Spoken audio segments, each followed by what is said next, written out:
Minor బాలిక హత్య జరిగింది. ఇది అత్యాచారం అయితే జరగలేదు, హత్య అని పోలీసులు చెప్తున్నారు. సో డీఐజీ ప్రవీణ్ కూడా చెప్తున్నారు. సో పూర్తి వివరాలు సాయంత్రం వెల్లడిస్తామని చెప్తున్నారు. కానీ ఈ హత్య ఎలా జరిగింది, ఎవరు చేశారు, కుటుంబ సభ్యులు లోపల ఉన్నారని చెప్తున్నారు. కుటుంబ సభ్యులే ఈ హత్యకు పాల్పడ్డారా, లోకేష్ ఎందుకు వెళ్ళిపడి, ఇట్లా రకరకాలుగా అనేక అనుమానాలతో కూడిన క్వశ్చన్స్ అయితే మనకు కనిపిస్తున్నాయి. సో మరింత సమాచారాన్ని, విశ్లేషణను మా ఎగ్జిక్యూటివ్ ఎడిటర్ అశోక్ అందిస్తారు. ఎస్ అశోక్, అమ్మాయి అయితే అత్యాచారం జరగలేదు, హత్య జరిగిందనే పోలీసులు చెబుతున్నారు. సో దీంట్లో అనుమానాస్పదంగా ఉంది ఏంటంటే అమ్మాయి వివస్త్రగా ఉంది, అంటే న్యూడ్గా ఉండడం. సో మరి ఎందుకు అత్యాచారం జరగలేదు అంటున్నారు, హత్య అంటున్నారు, కుటుంబ సభ్యులు లోపల ఉన్నారంటున్నారు. సో కుటుంబ సభ్యులే చేసి ఉన్నారు అనేటువంటి అనేక క్వశ్చన్స్. సో ఓవరాల్గా దీంట్లో ఏం జరిగిందని మనం భావించవచ్చు? అనేక రకాల అనుమానాలు ఉన్నాయి రాజేష్. ఇందులో కుటుంబ సభ్యులే చేశారు అన్నది ఎక్కడ కూడా పోలీసులు ధృవీకరించట్లేదు. సో అందువల్ల మనం కూడా ఎక్కడ దాన్ని నిర్ధారించట్లేదు, దాన్ని ప్రకటించట్లేదు కూడా. ప్రస్తుతానికి ఎవరు చేశారు అన్న కోణంలో దర్యాప్తు అయితే కొనసాగుతుంది. డీఐజీ కొద్దిసేపటి క్రితం ఈ అంశాన్ని బ్రేక్ చేశారు.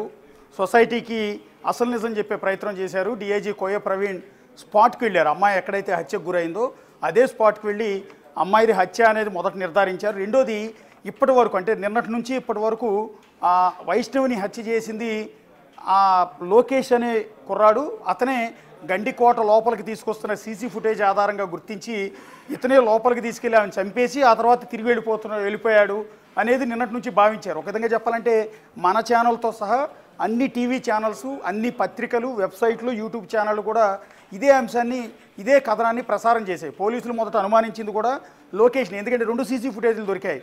ఉదయాన్నే వైష్ణవిని బైక్ మీద వెనక కూర్చోబెట్టుకుని గండికోట లోపలికి వెళ్తున్న దృశ్యాలు, కాసేపటికి లోకేష్ ఒక్కడే సింగిల్గా బయటకు వచ్చేసి రోడ్డు మీద నుంచి వెళ్ళిపోతున్న దృశ్యాలు రెండూ కూడా రికార్డ్ అయ్యాయి. పోలీసులు కలెక్ట్ చేసుకున్న వీడియోస్ని రిలీజ్ చేశారు. అంటే మొదట లోకేషే అమ్మాయిని లోపలికి తీసుకెళ్ళాడు కాబట్టి లోపల ఏమైనా గొడవ జరిగో ఇంకోటి జరిగో ఆమెను హత్య చేస్తుంటాడని మొదట భావించారు. అన్నట్టుగానే లోకేష్ను పోలీసులు అదుపులోకి తీసుకుని విచారిస్తూ ఉన్నారు. ఇదే క్రమంలో రాష్ట్ర ప్రభుత్వం కూడా చాలా సీరియస్గా తీసుకుంది. ఇమ్మీడియట్గా డీఐజీ కోయ ప్రవీణ్తో పాటు ఎస్పీ స్వయంగా రంగంలోకి దిగారు. ఇది ఏంటనే కోణంలో లోకేష్ని ప్రశ్నించిన సందర్భంలో అనేక వాల్యుబుల్ ఇష్యూస్ అన్నీ కూడా బయటకు వచ్చాయి.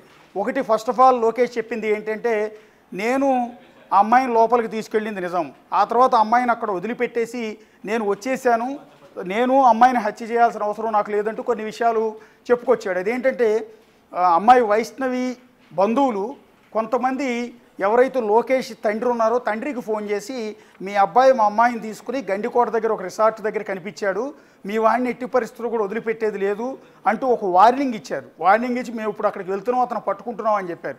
చెప్పిన క్రమంలో లోకేష్ తండ్రి అలర్ట్ అయ్యి భయపడి ఆందోళనకు గురై వెంటనే లోకేష్కి ఫోన్ చేసి, నువ్వు అక్కడ నుంచి ఇమ్మీడియట్గా వెళ్ళిపో, లేకపోతే నీ ప్రాణానికే హాని జరిగే అవకాశం ఉంటుంది. వాళ్ళు ఇట్లా ఫోన్ చేశారు అమ్మాయి బంధువులు. అనగానే లోకేష్ స్పాట్లోంచి అమ్మాయిని అక్కడ వదిలిపెట్టాడా లేకపోతే అమ్మాయి విల్లింగ్తోనే అమ్మాయికి చెప్పడంతో అమ్మాయి పంపించేసింది అన్నది పూర్తి స్థాయి క్లారిటీ లేదు. అతను ఇమ్మీడియట్గా సింగిల్గా వెళ్ళిపోయాడు. వెళ్ళిపోయిన టైం చూసుకుంటే ఉదయం 10:30 గంటల సమయంలో అతను అక్కడ నుంచి వెళ్ళిపోయాడు. ఉదయం 9 గంటల తర్వాత గండికోట లోపలికి వెళ్ళిన వాళ్ళిద్దరూ సింగిల్గా 10:30 తర్వాత, 1 గంటన్నర తర్వాత లోకేష్ బయటకు వచ్చాడు. బయటికి ఒంటరిగా బైక్ మీద వెళ్ళిపోతున్న దృశ్యాలు కూడా ఉన్నాయి. అలా వెళ్ళిపోతున్న సమయంలో ఒకవేళ హత్య చేసినట్టయితే హత్య చేసిన వ్యక్తి ముఖ కవళికలు వేరుగా ఉంటాయి, వెళ్ళిపోయే విధానం వేరుగా ఉంటుంది, తప్పించుకుని పారిపోయే ప్రయత్నం చేస్తాడు. కానీ లోకేష్ చాలా కూల్గా బైక్ మీద వెళ్తున్న దృశ్యాలు చూసిన తర్వాత ఇతను హత్య చేసి ఉన్నాడా అనే కోణంలో పోలీసులకు మొదట అనుమానం వచ్చి అతను ప్రశ్నిస్తే అసలు విషయం చెప్పాడు. నేను అమ్మాయిని హత్య చేయాల్సిన అవసరం లేదు, అమ్మాయితో పరిచయం ఉంది, ప్రేమ వ్యవహారం ఉన్నమాట నిజం, గతంలో గొడవలు కూడా జరిగాయి, ఆ తర్వాత అమ్మాయిని తీసుకుని ఆ ఊరు నుంచి వాళ్ళు వేరే ఊరికి, పొద్దుటూరుకి వెళ్ళిపోయారు మా ఊరు నుంచి. సో ఇదంతా నడుస్తున్న తరుణంలోనే ఇప్పుడు అమ్మాయి హత్య జరిగింది, నేను అమ్మాయిని హత్య చేయాల్సిన అవసరం లేదు అంటూ లోకేష్ పోలీసుల ముందు క్లారిటీ ఇచ్చేయడంతో సీసీ ఫుటేజ్ టైమింగ్స్ మొత్తాన్ని కూడా పరిశీలిస్తే ఉదయం 10:30 తర్వాత లోకేష్ బయటకు వెళ్ళిపోయాడు. కానీ హత్య ఎప్పుడు జరిగింది అనేది పోస్టుమార్టం నివేదికను బట్టి అంచనా వేస్తే మధ్యాహ్నం 12 గంటల తర్వాత హత్య జరిగింది. అది గట్టిగా ఒంటి మీద అమ్మాయి శరీరం మీద గట్టిగా కొట్టడం, గొంతు నులమటం వల్ల ఈ హత్య జరిగి ఉండొచ్చు అనేది పోస్టుమార్టం రిపోర్ట్లో, కొంత ప్రిలిమినరీ రిపోర్ట్లో బయటకు వచ్చిన నేపథ్యంలో 12 గంటల తర్వాత ఈ హత్య జరిగి ఉన్నట్టు ఒక అంచనాకైతే వచ్చారు. దానికి తోడు లోకేష్ వెళ్ళిపోయిన తర్వాత, లోకేష్ గండికోట నుంచి బయటకు వెళ్ళిపోయిన తర్వాత కూడా అమ్మాయి ప్రాణాలతో అక్కడ కూర్చుని ఉండటం, ఆ అమ్మాయి అటు ఇటు తిరుగుతూ ఉండటం, స్థానికులు అంటే గండికోట లోపల కొంతమంది జనాల నివాసాలు కూడా ఉన్నాయి, వాళ్ళందరినీ ప్రశ్నించినప్పుడు, అలాగే గండికోటకి ఆ సమయంలో వచ్చిన టూరిస్టులు కొంతమందిని ప్రశ్నించినప్పుడు వాళ్ళు 12 గంటల తర్వాత కూడా వైష్ణవిని అక్కడ తిరుగుతూ ఉండగా సింగిల్గా ఉండగా మేమందరం చూసామని వాళ్ళు చెప్పారు. ఒకవేళ లోకేష్ హత్య చేసి ఉంటే ఉదయం 10:30కే గండికోట నుంచి అతను బయటకు వెళ్ళిపోయే అవకాశం లేదు.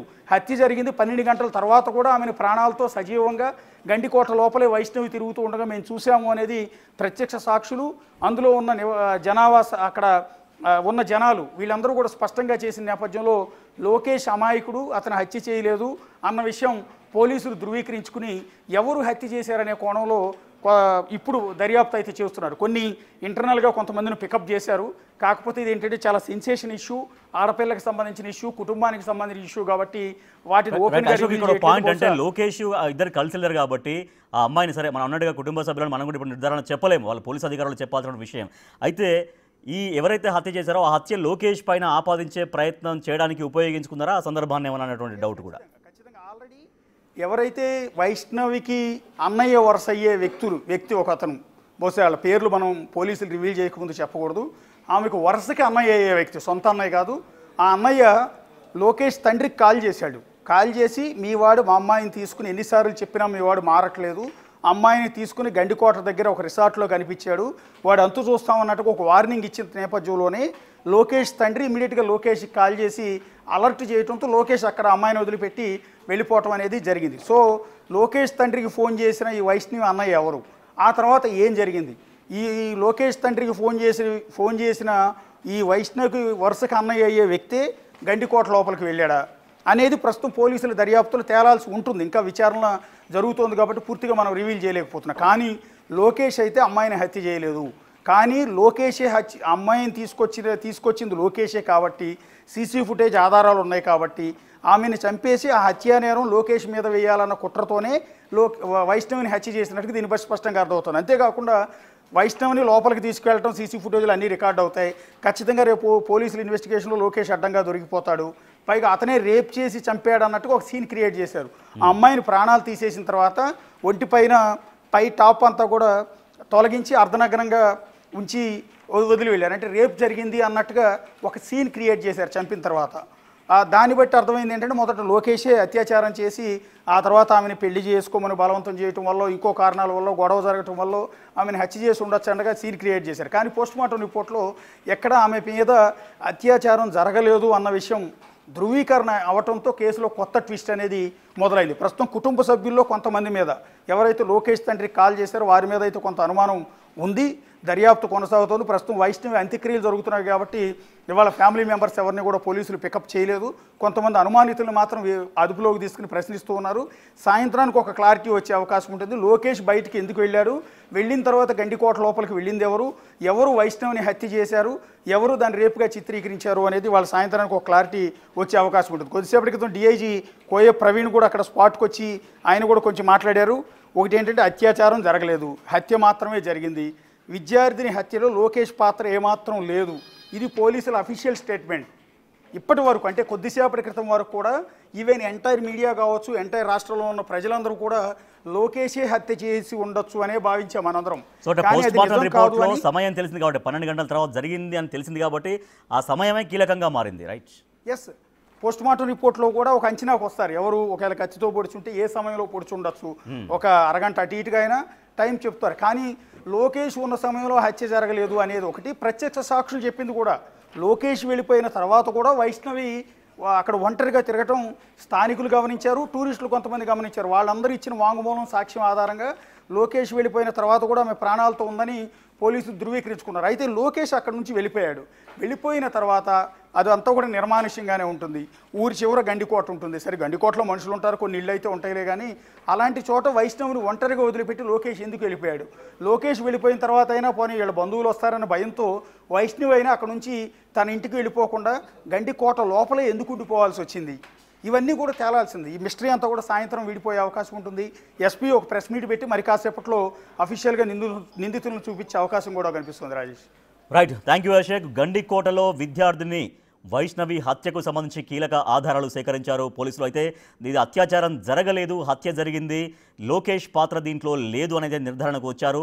లోకేష్ అక్కడి నుంచి ఒంటరిగా వెళ్ళిపోయిన తర్వాత కూడా వైష్ణవి లోపలే గండికోటలో ఉంది. దాదాపుగా ఆయన వెళ్ళిన తర్వాత 2 గంటల తర్వాత, అంటే 10:30 ప్రాంతంలోనే బయటికి వెళ్ళిపోయారు. కానీ 12 గంటల తర్వాత, అంటే దాదాపు 2 గంటల తర్వాత ఆమె హత్య గావించబడింది అనేది పోలీసులు ఆధారాలు సేకరించారు. సో సాయంత్రం అసలు ఎవరు నిందితులు అనేది పోలీసులు సేకరించినటువంటి ఆధారాల ప్రకారం, వాళ్ళు తెలుసుకున్నటువంటి సమాచారం ప్రకారం నిందితుల గురించి క్లియర్గా కొద్దిసేపట్లో సాయంత్రం వరకు మీడియాకు వెల్లడించనున్నారు పోలీసు అధికారులు.